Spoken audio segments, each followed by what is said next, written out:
Office में एक meeting खत्म किया ही था कि तभी मेरी पत्नी नैना का फोन आया और वो कहने लगी कि उसे थोड़ा थोड़ा दर्द हो रहा है। मैंने कहा कि तुम चिंता ना करो, मैं अभी घर आ रहा हूँ कहकर मैंने फ़ोन काट दिया।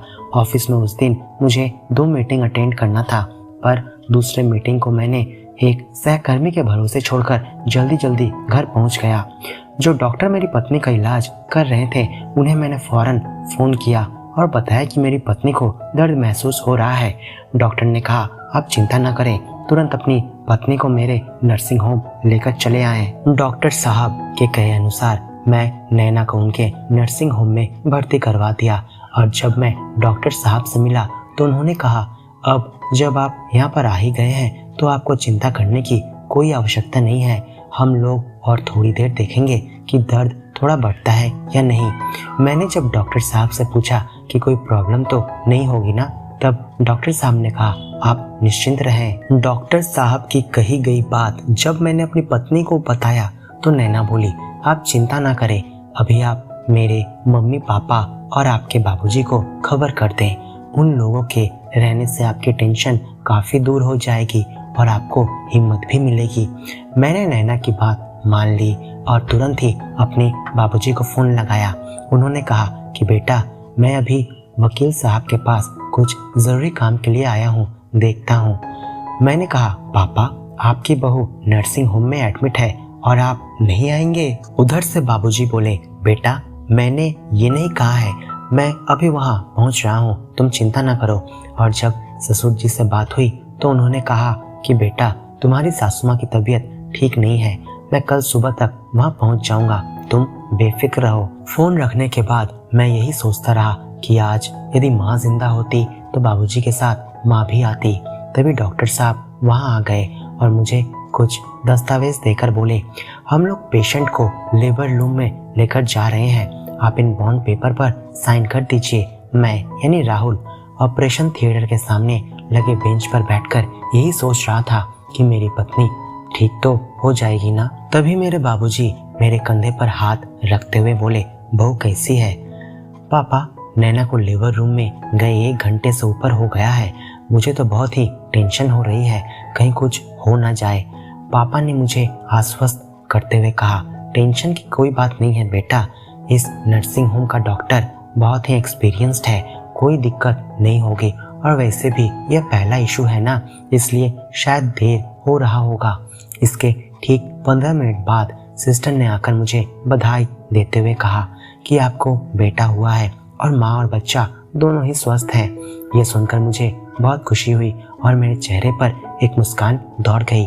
मैंने बाबूजी को प्रणाम किया और कहा कि मैं पापा बन गया हूँ। बाबूजी ने गले लगाकर मुस्कुराकर बोले बेटा अब तुम्हारी जिम्मेदारी और भी बढ़ गई है। मैंने हाँ में सिर हिलाया और सिस्टर से पूछा क्या हम लोग अभी नैना को मिल सकते हैं, उससे बात कर सकते हैं? पेशेंट को बेड पर देने के बाद आप लोग उससे मिल सकते हैं, ऐसा कहकर सिस्टर चली गई। पिताजी बोले बेटा तू बहू और बच्चे की खुशखबरी अभी के अभी फोन करके अपने सास ससुर को बता दे और साथ में यह भी कहना कि नैना और उसका बच्चा बिल्कुल सही सलामत है।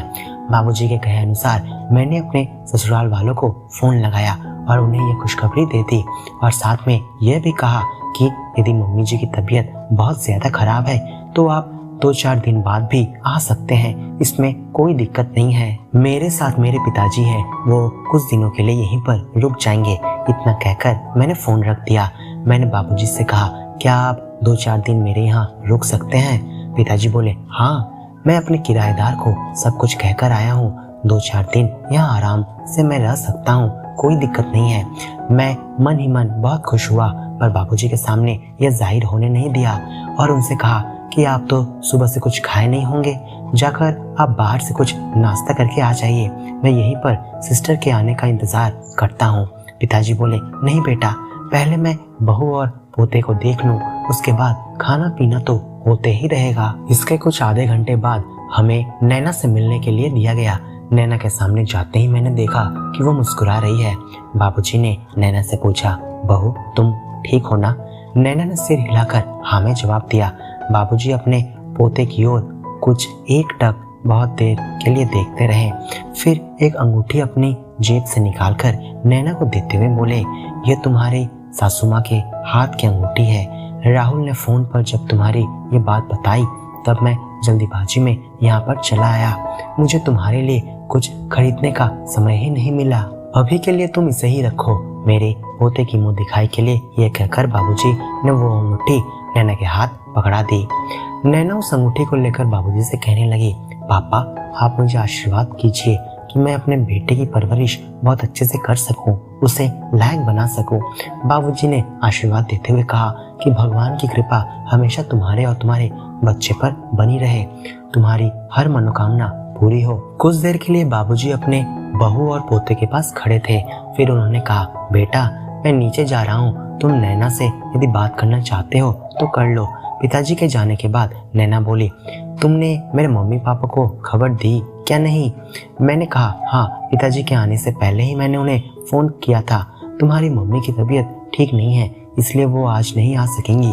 तुम्हारे पापा कह रहे थे कि वो कल आएंगे, पर मेरे पापा जब यहाँ पर कुछ दिनों के लिए रुकने के लिए तैयार हुए इसलिए मैंने दोबारा तुम्हारे पापा को फोन करके यह कहा कि यदि मम्मी जी की तबीयत बहुत ज्यादा खराब है तो 2-4 दिन बाद आने से भी होगा। सब कुछ सुनने के बाद नैना बोली, मम्मी को अब क्या हुआ, थोड़ा फोन दीजिए तो मैं देखती हूँ। आज 25 दिसंबर के दिन बाबूजी सुबह नाश्ता बनाने के बाद कहने लगे, आज पूरे 2 दिन हो गए हैं, मैं सोच रहा था कि तुम डॉक्टर साहब से बात कर लो, यदि वो आज बहू को डिस्चार्ज कर देते हैं तो एक केक लाकर हम लोग एक साथ सेलिब्रेट करेंगे। नर्सिंग होम पहुंचने पर नैना के बेड की ओर जब मैं जा रहा था तब डॉक्टर साहब से मुलाकात हो गई। मैंने डॉक्टर साहब से पूछा कि आज क्या वो डिस्चार्ज करेंगे? डॉक्टर साहब ने नाम में सिर हिलाते हुए कहा, दरअसल नैना को विटामिन सी की बहुत कमी है इसलिए उसे विटामिन सी बहुत ही जल्दी से रिकवर करना होगा। ये सुनकर मैंने कहा कि डॉक्टर साहब आप इसके लिए कोई दवा लिख दीजिए, मैं अभी लेकर आता हूँ। इस पर डॉक्टर साहब ने कहा, दवाई खाने से अच्छा है कि आप एवोकाडो फल के साथ नींबू की शरबत और नारंगी फल नैना को खिलाएं, इससे विटामिन सी बहुत जल्दी ही शरीर में रिकवर होगा। मैंने डॉक्टर साहब से पूछा, एवोकाडो फल क्या यहाँ पर कहीं मिलेगा? वो बोले, सामने अस्पताल के बाहर फुटपाथ पर ही आपको फल के अनेकों दुकान मिल जाएंगे, वहाँ पर जाने से आपको फल मिल जाएगा। मैं डॉक्टर साहब को धन्यवाद देते हुए नैना को सब कुछ बताकर नर्सिंग होम से बाहर निकल आया। नैना जिस नर्सिंग होम में भर्ती है ठीक उसके विपरीत ही एक सरकारी अस्पताल है। अस्पताल के सामने ही ऑटो रिक्शा स्टैंड, होटल, चाय की दुकान और बहुत सारे फलों की दुकान तथा दवाइयों की दुकान है। मैं बिना देरी करते हुए वहाँ के एक फल की दुकान पर जा खड़ा हुआ जहाँ पर एवोकाडो फल, नींबू तथा नारंगी सब कुछ मिल रहे थे।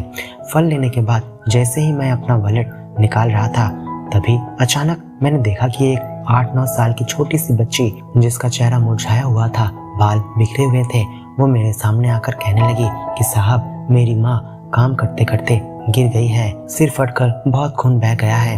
डॉक्टर साहब ने उन्हें फल और दूध खाने के लिए कहा है, परंतु मेरी मम्मी के पास फल और दूध खरीदने के लिए पैसे नहीं है साहब, मुझे कोई काम दीजिए ना साहब जिससे करके मैं अपनी माँ के लिए दूध और फल खरीद कर दे सकूं। मैंने कुछ देर के लिए उस छोटी सी बच्ची को ध्यान से देखा और फिर मैंने उससे पूछा, तुम्हारी माँ अभी कहाँ पर है? उस छोटी सी बच्ची ने कहा, मम्मी अभी अस्पताल में भर्ती है साहब। मैंने उस फल वाले को पैसे देते हुए कहा कि भाई तुम इन सब फलों को अभी यहीं पर रख दो, मैं कुछ देर में लेकर जाता हूँ। कहकर मैं छोटी सी बच्ची से बोला, चलो मैं तुम्हारी माँ के पास चलता हूँ। वो आश्चर्य होकर मुझसे पूछी, साहब आप मेरी माँ को देखने जाएंगे? मैंने पूछा, क्यों तुम्हारी माँ अस्पताल में नहीं है? उस बच्ची ने जवाब दिया, हाँ साहब माँ तो अस्पताल में ही भर्ती है, दरअसल मेरी माँ को कोई देखने नहीं आता ना साहब। कहकर उसने अस्पताल की ओर आगे कदम बढ़ा दिया और मैं उसके पीछे पीछे जाने लगा। उस बच्ची ने जब मुझे उसकी माँ के बेड के पास लेकर जाकर खड़ा कर दिया तब मैंने देखा कि एक दुबली पतली सी महिला जिसके माथे पर बैंडेज और हाथ में चैनल लगा हुआ है, शायद कुछ देर पहले ही ब्लड और सलाइन देकर कोई गया होगा, वो एक बेड पर लेटी है। बच्ची को देखकर उस महिला ने पूछा, इतनी देर कहाँ थी? वो बच्ची कुछ जवाब देती इससे पहले ही मैंने पूछ लिया कि आप गिर कैसे गई? उस औरत ने सबसे पहले अपनी बेटी की ओर और फिर मुझे देखा और बोली, जिस घर में मैं काम करती थी वहाँ के कुएं से पानी भरते समय फिसल गई। मैंने कहा कि वो लोग कोई नहीं आए? वो औरत बोली, उन्हीं लोगों ने ही तो मुझे अस्पताल में भर्ती कराया है, फिर वो दोबारा नहीं आए। मैंने उस औरत से और कुछ भी नहीं पूछा और लड़की को लेकर अस्पताल से बाहर निकल आया। दवाई की दुकान से एक हॉर्लिक्स का पैकेट खरीदकर उस फल के दुकान पर गया और जिस पैकेट में मैंने नैना के लिए जो फल खरीदे थे वो सब कुछ उससे छोटी बच्ची को देकर कहा, नाम क्या है बेटा आपका? उसने कहा पिंकी। मैंने कहा पिंकी, ये तुम्हारा अभी काम करने का समय नहीं है, अभी तो तुम्हें पढ़ाई करनी चाहिए। क्या तुम स्कूल में पढ़ती हो? पिंकी बोली, हाँ क्लास 2 में पढ़ती हूँ। मैंने कहा यदि तुम्हें कभी कोई परेशानी या कभी पैसों की ज़रूरत हो या कोई भी दिक्कत हो तो तुम मुझे इस नंबर पर कॉल करना। मैं पिंकी को अपना विजिटिंग कार्ड देते हुए कहा, और हाँ मैं इस अस्पताल से कुछ ही दूरी पर रहता हूँ। तुम्हारी माँ जब स्वस्थ हो जाए उन्हें मेरे घर एक दिन लेकर ज़रूर आना। पिंकी ने हाँ में सिर हिलाकर जवाब दिया और धीरे धीरे अस्पताल के गेट के अंदर चली गई। मैं उसको जाते हुए देख रहा था। फिर थोड़ी देर बाद मैं फिर उस फल की दुकान पर गया और फिर से वही सारे फल लेकर मैं नर्सिंग होम की ओर चल दिया। तो दोस्तों, यदि आपको ये कहानी पसंद आई है तो इस वीडियो को लाइक और चैनल को सब्सक्राइब जरूर करें। धन्यवाद।